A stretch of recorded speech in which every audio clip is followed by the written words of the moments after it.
എപ്പോഴും വയറിൽ ഗ്യാസ് വരുന്നതിൻ്റെ കാരണം എന്താണ്? നമ്മൾ ഭക്ഷണം കഴിച്ച ഉടനെ നമ്മുടെ വയറിൽ ഗ്യാസ് വന്ന് നിറഞ്ഞ് അത് വേദനയായിട്ട് മാറുന്നു. ഭക്ഷണം കഴിക്കുമ്പോൾ നമുക്ക് എങ്ങനെ ഗ്യാസ് കയറാതെ ഭക്ഷണം കഴിക്കാൻ പറ്റും? അതുപോലെ തന്നെ നമ്മൾ ചെയ്യുന്ന ചെറിയ ചെറിയ തെറ്റുകൾ കാരണം എങ്ങനെയാണ് ഈ ഗ്യാസ് വയറിൽ വന്ന് നിറയുന്നത്? ഞാൻ doctor Irene Shibu, doctor Basil Soumya hospital, Pandikkad, Malappuram ജില്ല.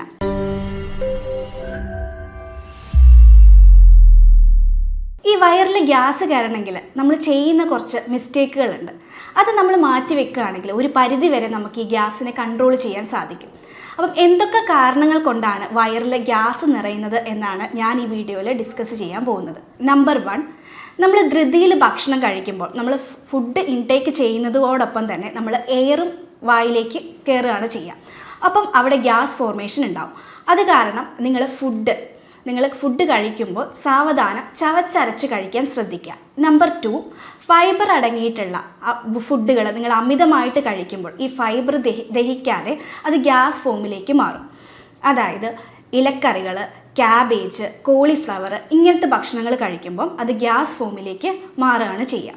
നമ്പർ 3, നിങ്ങൾ ചായയോ കാപ്പിയോ ഭക്ഷണത്തോടൊപ്പം കുടിക്കുന്നത് പാടെ ഒഴിവാക്കുക. കാരണം നിങ്ങൾ ഭക്ഷണത്തോടൊപ്പമാണ് ഈ ചായയും കാപ്പിയും കുടിക്കുന്നതെങ്കിൽ നിങ്ങളുടെ ഭക്ഷണം ദഹിക്കാതെ അവിടെ കിടക്കും. അതുപോലെ തന്നെയാണ് നിങ്ങൾ ഫുഡ് കഴിക്കുമ്പോൾ വെള്ളം ഒപ്പം കുടിക്കുന്നത്. ഒരിക്കലും നിങ്ങൾ ഫുഡ് കഴിക്കുമ്പം വെള്ളം കുടിക്കാൻ പാടില്ല. കാരണം നിങ്ങൾ വെള്ളം കുടിക്കുമ്പോൾ ഫുഡ് അവിടെ ദഹിക്കില്ല, പകരം ഗ്യാസ് ഫോം ചെയ്യും. വേറെ ഒരു കാര്യമാണ്, നിങ്ങൾ രാത്രി കിടക്കുമ്പോൾ ഒരിക്കലും വയറ് നിറച്ച് ഭക്ഷണം കഴിച്ച് കിടക്കാതിരിക്കാൻ ശ്രദ്ധിക്കുക. കാരണം ഇത് ദഹനത്തെ ബാധിക്കും. ഫൈനലി അത് ലീഡ് ചെയ്യുക ഗ്യാസ് ഫോർമേഷനിലേക്കാണ്. വേറൊരു കാര്യം ശ്രദ്ധിക്കേണ്ടതാണ്, നിങ്ങൾ ഭക്ഷണം കഴിക്കുമ്പം സംസാരിക്കാതെ ഭക്ഷണം കഴിക്കുക. സംസാരിക്കുമ്പം എയർ ഇൻടേക്ക് ആവും, അതുപോലെ ഗ്യാസ് ഫോം ചെയ്യും. നിങ്ങൾ ഫുഡ് കഴിച്ച് കഴിയുമ്പോൾ നിങ്ങൾ വ്യായാമം ചെയ്യാതിരിക്കാൻ ശ്രദ്ധിക്കുക. പിന്നെ എല്ലാവരും പറയുന്ന ഒരു കാര്യമാണ്, നമ്മൾ ജങ്ക് ഫുഡ്സ് കഴിച്ചാൽ നമ്മുടെ വയറ് ഗ്യാസ് വന്ന് നിറയുമെന്ന്. കാരണം ഈ ജങ്ക് ഫുഡ്സിൽ അടങ്ങിയിട്ടുള്ള സ്പൈസസ്, അതുപോലെ ഓയിലി കണ്ടൻറ്റ് ഇതൊക്കെ ഗ്യാസിനെ കൂട്ടുമെന്ന് പറയും. പിന്നെ ചിലവർക്കുണ്ടാവും അലർജി, അതായത് ഫുഡ് ഇൻടോളറൻസ് കാണിക്കുന്നവരുണ്ടാവും. ചില ഭക്ഷണത്തോട് അവർക്ക് ഇൻടോളറൻസ് കാണിക്കും. അതായത് ചിലർക്ക് പാല് തീരെ പറ്റില്ല, പാല് കുടിച്ചു കഴിഞ്ഞാൽ ഗ്യാസ് വന്ന് നിറയും. അപ്പം അങ്ങനെയുള്ളവർ, ഫുഡ് അലർജി ഉള്ളവർ ആ ഫുഡ് പാടെ ഒഴിവാക്കുക. ഇനി എന്തൊക്കെ കാര്യങ്ങൾ ചെയ്താൽ നമുക്കിതിനെ പ്രിവെൻറ്റ് ചെയ്യാൻ പറ്റും? നമ്പർ 1, നടത്തം. അതായത് വളരെ സാവധാനം നിങ്ങൾ നടക്കാൻ ശ്രമിക്കുക. നമ്പർ 2, ഇഞ്ചി. അതായത് മോരും വെള്ളത്തിൽ നിങ്ങൾ ഇഞ്ചി ചതച്ചിട്ട് അത് കുടിക്കുന്നത് ഈ ഒരു ഗ്യാസ് ട്രബിൾ കുറയ്ക്കാൻ സഹായിക്കും.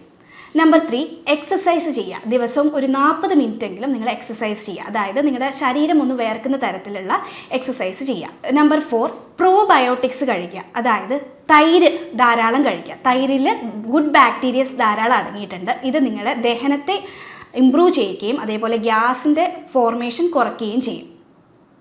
നമ്പർ 5, ഈ ഫുഡ് ഇൻടോളറൻസ് ആയിട്ടുള്ളവർ, അതായത് ചില ഫുഡ് കഴിക്കുമ്പോൾ ഞാൻ പറഞ്ഞു അലർജി ഉള്ളവർ ആ ഫുഡ് കഴിക്കാതിരിക്കുക. സാധാരണ 2 ഭാഗത്താണ് ഗ്യാസ് വന്ന് നിറഞ്ഞു നിൽക്കുക.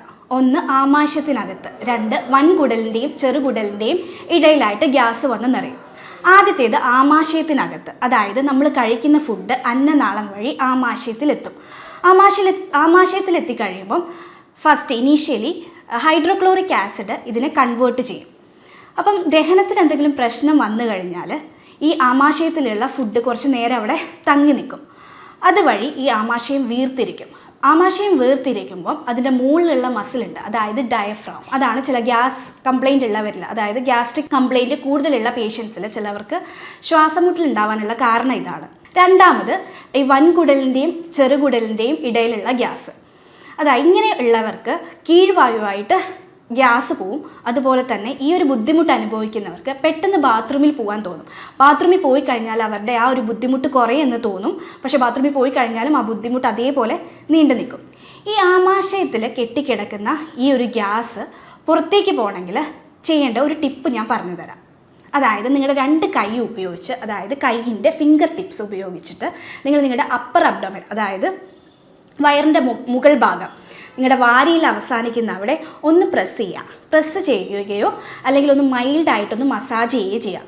കാരണം ഈ കെട്ടിക്കിടക്കുന്ന ഈ ഒരു ആമാശയത്തിനകത്ത് കെട്ടിക്കിടക്കുന്ന ഗ്യാസ് നമ്മുടെ നാഡികളെയും അതുപോലെ ഈ ഓർഗൻസിനെയും ഒരു പ്രഷർ കൊടുക്കും. ഇങ്ങനെ പ്രഷർ കൊടുക്കുമ്പോൾ നമുക്കൊരു പരവേശം പോലെ വരും. അതായത് ചിലവർക്ക് ഓക്കാനം പോലെ വരും, അല്ലെങ്കിൽ അവർ ഛർദ്ദിക്കും, നന്നായിട്ട് വേർക്കും, ഇങ്ങനെ പരവേശം വരും. അപ്പോൾ നമ്മളൊന്ന് മസാജ് ചെയ്ത് കൊടുക്കുന്നതിലൂടെ ഈ ഗ്യാസിൻ്റെ ഫോർമേഷൻ കുറയ്ക്കുകയും ഗ്യാസ് കീഴ്വായുവായിട്ട് പോവുകയും ചെയ്യും.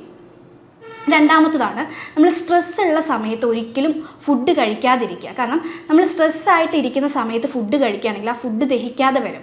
കാരണം സ്ട്രെസ്സുള്ള സമയത്ത് നമ്മുടെ ബോഡി കോർട്ടിസോൾ ഹോർമോണെ ബ്ലഡിലേക്ക് റിലീസ് ചെയ്യും.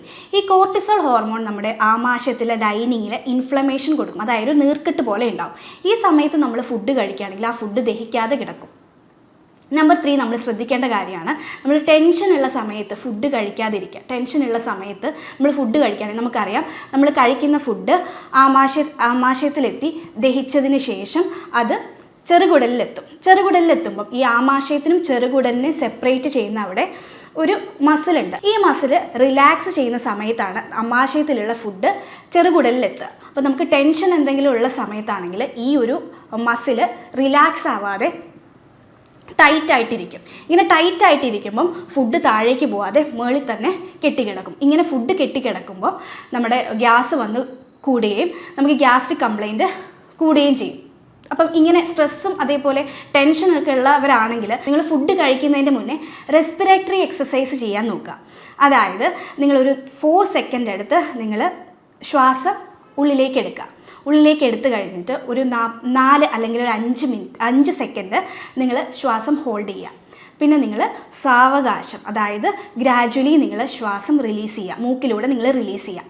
ഇങ്ങനെ ചെയ്യുകയാണെങ്കിൽ നമുക്ക് ഒരു പരിധി വരെ നിങ്ങളുടെ ദഹനത്തെ ഇമ്പ്രൂവ് ചെയ്യുകയും അതേപോലെ ഗ്യാസിൻ്റെ പ്രൊഡക്ഷൻ കുറയ്ക്കുകയും ചെയ്യും. നെക്സ്റ്റ്, നമ്മൾ കഴിക്കുന്ന ഫുഡിൽ ചില ഫുഡുകളിൽ നമ്മുടെ pHൻ്റെ, അതായത് നമ്മുടെ ഓൾറെഡി നമ്മുടെ ആമാശയത്തിലുള്ള pHനെ ചേഞ്ച് ചെയ്യുന്ന തരത്തിലുള്ള ചില ഫുഡുകൾ നമ്മൾ കഴിക്കാറുണ്ട്. അതായത് സോയാബീന്, ക്യാബേജ്, ഓട്സ്, ഇതൊക്കെ നമ്മുടെ ആ ഒരു നമ്മുടെ pH എന്ന് പറയുന്നത്, ആമാശയത്തിലുള്ള pH എന്ന് പറയുന്നത് അസിഡിക് ആണ്. അതായത് ഹൈഡ്രോക്ലോറിക് ആസിഡാണ് നമ്മുടെ ഈ ഒരു ഫുഡിനെ കൺവേർട്ട് ചെയ്യുന്നത്. അപ്പം ആസിഡ്, ആ മീഡിയം pH കൂടുതലായാലും കുറവായാലും അത് നമ്മുടെ ദഹനത്തെ ബാധിക്കും. അപ്പം നമ്മൾ ഈ കഴിക്കുന്ന ഭക്ഷണങ്ങൾ ഈ ഒരു ആസിഡായിട്ടുള്ള മീഡിയത്തെ ആൽക്കലീൻ ആക്കുകയാണ് ചെയ്യുക.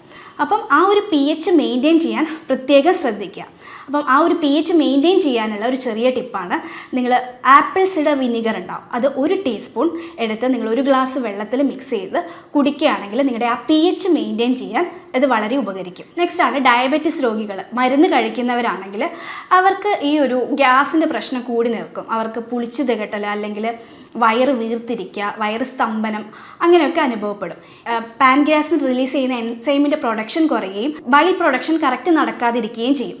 അതുകൊണ്ടാണ് അവർക്കൊരു ഗ്യാസിൻ്റെ പ്രോബ്ലം കൂടുതലായിട്ട് നിൽക്കുന്നത്. ഈ ഡയബറ്റീസ് ഉള്ളവരപ്പം അവർ ശ്രദ്ധിക്കേണ്ടത്, അവർ പുളിപ്പിച്ച ഭക്ഷണം, അതായത് ഇഡ്ഡലി, ദോശയൊക്കെ കഴിക്കാൻ ശ്രദ്ധിക്കുക.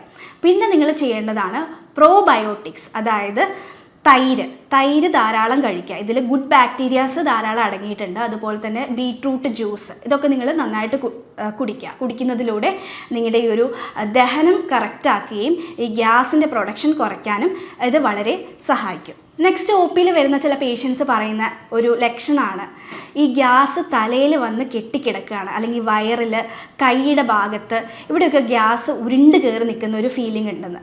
എന്നാൽ അവർ ആ ഒരു ഭാഗം ഒന്ന് മസാജ് ചെയ്ത് കൊടുക്കുമ്പം ഏമ്പക്കം പോലെ ഗ്യാസ് പുറത്തേക്ക് പോവുകയും അവിടെ ആ ഒരു ബുദ്ധിമുട്ട് അനുഭവപ്പെടാതിരിക്കുകയും ചെയ്യുന്നു.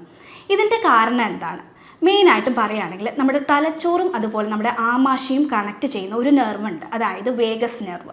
ഈ നെർവാണ് നമ്മുടെ തലച്ചോറിൽ നിന്ന് നമ്മുടെ ആമാശയത്തിലേക്ക്, അതായത് മെസ്സേജ് പാസ് ചെയ്യുന്നത്. അപ്പം ഈ ഒരു വേഗസ് നെർവിന് എന്തെങ്കിലും സംഭവിച്ചു കഴിഞ്ഞാൽ നമ്മുടെ ദഹന പ്രക്രിയ അതിന് തടസ്സം സംഭവിക്കും. അപ്പം കറക്റ്റായിട്ട് ഈ ഒരു വേഗസ് നെർവ് സ്റ്റിമുലേറ്റ് ചെയ്തിട്ടില്ലെങ്കിൽ നമുക്ക് ഈ ഒരു ബുദ്ധിമുട്ടുകൾ, അതായത് തലയിൽ ഗ്യാസ് കെട്ടിക്കിടക്കുക, കയ്യിൽ, കാലിലൊക്കെ ഗ്യാസ് ഉരുണ്ട് കയറുന്ന ഒരു ഫീലിംഗ് ഉണ്ടാവും. ഇങ്ങനെയുള്ളവർ ചെയ്യേണ്ട കാര്യം എന്ന് പറയുന്നത്, നിങ്ങളുടെ കയ്യിൽ, നമ്മുടെ എവിടെയാണോ നിങ്ങളുടെ ഗ്യാസ് അടിഞ്ഞുകൂടിയിരിക്കുന്നത്, അതായത് കെട്ടിക്കിടക്കുന്നത്, അവിടെ ഒന്ന് മസാജ് ചെയ്യുക. മസാജ് ചെയ്യുന്ന വഴി പാരാസിമ്പത്തറ്റിക് നെർവ് സ്റ്റിമുലേറ്റ് ചെയ്യുകയും അതുവഴി വേഗസ് നെർവിന് സ്റ്റിമുലേഷൻ കിട്ടുകയും ചെയ്യും. ഇങ്ങനെ ചെയ്യുമ്പോൾ നിങ്ങളുടെ ഗ്യാസ് കുറയുന്നതായിട്ട് നിങ്ങൾക്ക് കാണാൻ സാധിക്കും. നെക്സ്റ്റ് ആണ്, നിങ്ങൾ ഭക്ഷണം കഴിക്കുന്നതിന് മുന്നേ ആയിട്ട് നിങ്ങൾ തണുത്ത വെള്ളം കൊണ്ട് മുഖം കഴുകുക. ഇങ്ങനെ നിങ്ങൾ തണുത്ത വെള്ളം കൊണ്ട് മുഖം കഴുകുമ്പം അവിടെ ആ വേഗസ് നെർവ് സ്റ്റിമുലേറ്റ് ചെയ്യുകയും കറക്റ്റ് നമുക്ക് ആ ഒരു ദഹന പ്രക്രിയ കറക്റ്റ് നടക്കുകയും ചെയ്യും. നെക്സ്റ്റ്, നിങ്ങൾ ഫുഡ് കഴിക്കുമ്പോൾ ചവച്ചരച്ച് കഴിക്കാൻ ശ്രമിക്കുക. കാരണം നിങ്ങൾ ചവച്ചരയ്ക്കുന്നതിലൂടെ നിങ്ങളുടെ ഈ ഉമിനീരും അതേപോലെ നിങ്ങൾ കഴിക്കുന്ന ഭക്ഷണത്തിലെ കാർബോഹൈഡ്രേറ്റും മിക്സ് ആവുകയും ഇത് ചെയ്യുന്നതിലൂടെ വേഗ സ്റ്റിമുലേഷൻ കൂടുകയും ചെയ്യും. അതുപോലെ നിങ്ങൾ പ്രോബയോട്ടിക്സ് കൂടുതൽ ഫുഡിൽ ഉൾപ്പെടുത്തുകയാണെങ്കിൽ, തൈര്, അതുപോലെ ഞാൻ പറഞ്ഞു ബീട്രൂട്ട് ജ്യൂസ്, ഇതൊക്കെ നിങ്ങൾ ധാരാളം ഉൾപ്പെടുത്തുകയാണെങ്കിൽ ഇതൊക്കെ നമ്മുടെ ഈ ഒരു വേഗസ് നെർവിനെ സ്റ്റിമുലേറ്റ് ചെയ്യിക്കാൻ സഹായിക്കുന്നതാണ്. മസാജ് ചെയ്യുന്നതിലൂടെ നമ്മുടെ വേഗസ് നെർവ് സ്റ്റിമുലേറ്റ് ആവും. അതുപോലെ റെസ്പിറേറ്ററി എക്സസൈസ്, ഇതെല്ലാമാണ് നമ്മുടെ വേഗസ് നെർവിനെ സ്റ്റിമുലേറ്റ് ചെയ്യിക്കാൻ പറ്റിയ കാര്യങ്ങൾ. പിന്നെ നിങ്ങൾ ലാസ്റ്റ് മെയിനായിട്ട് ചെയ്യേണ്ടതാണ് എക്സസൈസ്. ഒരു 40 മിനിറ്റെങ്കിലും നിങ്ങൾ എക്സസൈസ് ചെയ്യുക. ഇല്ലെങ്കിൽ ഒരാഴ്ചയിൽ ഒരു 5 തവണയെങ്കിലും ഒരു 40 മിനിറ്റ്സ് ദേഹം അനങ്ങുന്ന രീതി അല്ലെങ്കിൽ ദേഹം വേർക്കുന്ന രീതിയിൽ എക്സസൈസ് ചെയ്യുക. നിങ്ങളുടെ ടെൻഷൻ നിങ്ങൾ പാടെ കുറയ്ക്കാൻ ശ്രമിക്കുക. ഇനി നമുക്കറിയാം, ചില ഭക്ഷണങ്ങൾ കഴിച്ചു കഴിഞ്ഞാൽ എന്തായാലും ഗ്യാസ് ഉണ്ടാവും. പക്ഷേ ഈ ഭക്ഷണങ്ങൾ എങ്ങനെ നമുക്ക് കഴിക്കുമ്പം ഈ ഒരു ഗ്യാസിൻ്റെ കംപ്ലയിൻറ്റ് ഇല്ലാതിരിക്കാം എന്നാണ് പറയുന്നത്. അതായത് മെയിനായിട്ടും നമുക്കറിയാം, പരിപ്പ്, കടല, പയർ വർഗ്ഗങ്ങളിൽപ്പെട്ട ഭക്ഷണം കഴിക്കുമ്പോഴാണ് ഈ ഗ്യാസിൻ്റെ പ്രോബ്ലം കൂടി നിൽക്കുന്നത്. അങ്ങനെയുള്ളവർ ശ്രദ്ധിക്കുക. ഈ പയറിലും പരിപ്പിലും എല്ലാം ധാരാളം ഫൈബേഴ്സ് അടങ്ങിയിട്ടുണ്ട്. അതുപോലെ തന്നെ പാല് കുടിക്കുന്നവരിൽ ചിലവർക്ക് ഗ്യാസിൻ്റെ പ്രോബ്ലം കൂടി നിൽക്കുന്നു എന്ന് ഞാൻ പറഞ്ഞിട്ടുണ്ട്. അപ്പോൾ പാല് കുടിക്കാൻ പറ്റാത്തവർ ഈ പാല് പുളിപ്പിച്ചിട്ട്, അതായത് തൈരായിട്ടോ പനീറായിട്ടോ ഒക്കെ നിങ്ങൾക്ക് കഴിക്കാവുന്നതാണ്. നമ്പർ 3, ആപ്പിളിൽ ധാരാളം സോലിബിളും ഇൻസോലിബിൾ ഫൈബേഴ്സ് അടങ്ങിയിട്ടുണ്ട്. ഈ ആപ്പിൾ കഴിക്കുമ്പോൾ ചിലവർക്ക് ഗ്യാസിൻ്റെ പ്രശ്നം കൂടി നിൽക്കും. അപ്പം ഈ ആപ്പിൾ കഴിക്കുകയാണെങ്കിൽ നിങ്ങളത് ഒന്ന് ആവിയിൽ വേവിച്ചതിന് ശേഷം കഴിക്കുകയാണെങ്കിൽ ആ ഒരു ഗ്യാസിൻ്റെ ബുദ്ധിമുട്ട് കുറയുന്നതായിട്ട് കാണാൻ സാധിക്കും. നെക്സ്റ്റ് ആണ് ഗ്ലൂട്ടിൻ അടങ്ങിയിട്ടുള്ള ഫുഡ്, അതായത് വീറ്റ്, ഓട്സ്, ബാർലി, ഇതൊക്കെ കഴിക്കുമ്പം ചിലവർക്ക് ഗ്യാസിൻ്റെ കംപ്ലയിൻറ്റ് കൂടും. അതുപോലെ തന്നെ ആൽക്കഹോൾ, ബിയറൊക്കെ കഴിക്കുമ്പം ഈ ഒരു ഗ്യാസിൻ്റെ കംപ്ലയിൻറ്റ് കൂടി നിൽക്കുന്നതായിട്ട് കാണാൻ സാധിക്കും. നെക്സ്റ്റ് ആണ് നിങ്ങൾ ക്രൂസിഫറസ് ആയിട്ടുള്ള വെജിറ്റബിൾസ്, അതായത് ബ്രക്കോളി, ക്യാബേജ്, ഇതൊക്കെ കഴിക്കുമ്പം ഗ്യാസിൻ്റെ പ്രൊഡക്ഷൻ കൂടും. അപ്പം ഇത് കുറയ്ക്കാനായിട്ട് നിങ്ങൾ എപ്പോഴും ഈ ഒരു ക്രൂസിഫറസ് ആയിട്ടുള്ള വെജിറ്റബിൾസ്, ഇലക്കറികളൊക്കെ മെയിനായിട്ടും നിങ്ങൾ പാകം ചെയ്തതിന് ശേഷം തന്നെ, അതായത് ആ ചൂടോടെ തന്നെ കഴിക്കുകയാണെങ്കിൽ ഈ ഒരു ഗ്യാസിൻ്റെ പ്രോബ്ലം കുറയുന്നതായിട്ട് നിങ്ങൾക്ക് കാണാൻ സാധിക്കും. പിന്നെയാണ് ലാസ്റ്റ് വണ്ണാണ് കിഴങ്ങ്, അതായത് കപ്പ, ബീട്രൂട്ട്, ക്യാരറ്റ്, മണ്ണിനടിയിലുള്ള കിഴങ്ങ് വർഗ്ഗങ്ങൾ നമ്മൾ കഴിക്കുമ്പോൾ നമുക്ക് ഗ്യാസിൻ്റെ പ്രോബ്ലം ഉണ്ടാവും. ഇതും അതുപോലെ തന്നെ ചെയ്യേണ്ടതാണ്. കാരണം നിങ്ങൾ ഫുഡ് പ്രിപ്പയർ ചെയ്ത് കഴിഞ്ഞിട്ട് ചൂടോടെ നിങ്ങൾ സെർവ് ചെയ്യുകയാണെങ്കിൽ, ചൂടോടെ നിങ്ങൾ കഴിക്കുകയാണെങ്കിൽ നിങ്ങൾക്ക് ഈ ഗ്യാസിൻ്റെ പ്രോബ്ലം കുറയുന്നതായിട്ട് നിങ്ങൾക്ക് കാണാൻ സാധിക്കും. അപ്പം എന്തെങ്കിലും ഡൗട്ടുകൾ ഉണ്ടെങ്കിൽ താഴെ കാണുന്ന നമ്പറിൽ കോൺടാക്ട് ചെയ്യാവുന്നതാണ്. സ്നേഹത്തോടെ doctor Irene Shibu, doctor Basil's homeo hospital, Pandikkad, Malappuram ജില്ല.